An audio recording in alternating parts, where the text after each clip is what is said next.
दुख के निवारण का।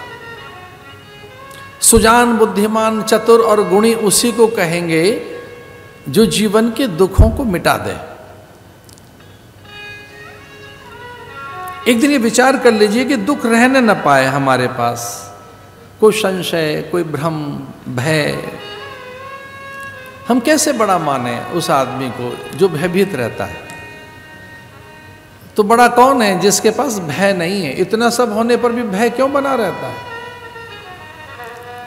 तो अगर भय, भ्रम, संशय बने हुए हैं तो तीनों चीजें मिलकर नाश कर देती हैं। मनुष्य का नाश ये तीन चीजें मिलकर करती हैं। पहला भ्रम, दूसरा भय और तीसरा संशय। भ्रम, भय और संशय, और इन तीन की मां का नाम है अज्ञान, अज्ञानता। ये भ्रम, भय, संशय अज्ञानता में से निकलते हैं। तो फिर हमें अपनी अज्ञानता को चुनौती देनी चाहिए।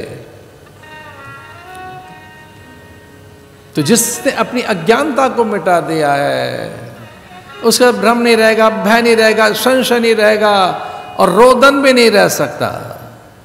और जब बालक रोने लगा तो फटकार लगाई मां ने, सावधान, मुझसे पैदा होकर भी रोता है, मेरे दूध को ले जाता है, मैं लज्जित हूं, धिक धिक धिक्कार है मुझे, मैंने ऐसा बालक पैदा किया। चुप!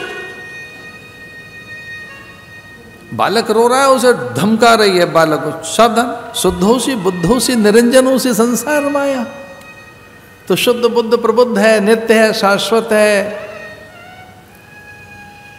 आम मनुष्यों के बच्चे रोते हैं, मैं मदालसा मेरा बालक होके रोएगा। अब कल्पना कर सकते हैं, बालक पैदा हो रहा है, बच्चे को तो पता नहीं मां क्यों डांट रही है, मां डांट रही है। शुद्धों से बुद्धों से निरंजनों से संसार माया, रो क्यों रहा है? संसार की माया के लिए। संसार चाहिए, बहुत धन चाहिए, राजा बनना चाहता है, पूरी धरती को जीतना चाहता है, सबको हराना चाहता है। अच्छा, सब हार जाए और तू जीत जाए, सबकी पराजय में एक सुख ढूंढना चाहता है। अच्छा, सुख ये ढूंढना चाहता है कि सब हार जाएं और तू जीत जाए, राजा बनना चाहता है।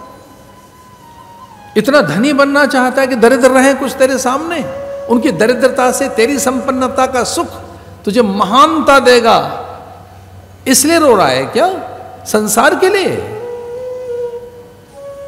और ऐसे उस बालक को चुप कराया। शुद्धों से बुद्धों से निरंजनों से संसार माया, ऐसे कहकर, और ऐसे उसने 6-7 बालक अपने ज्ञानी पैदा किए।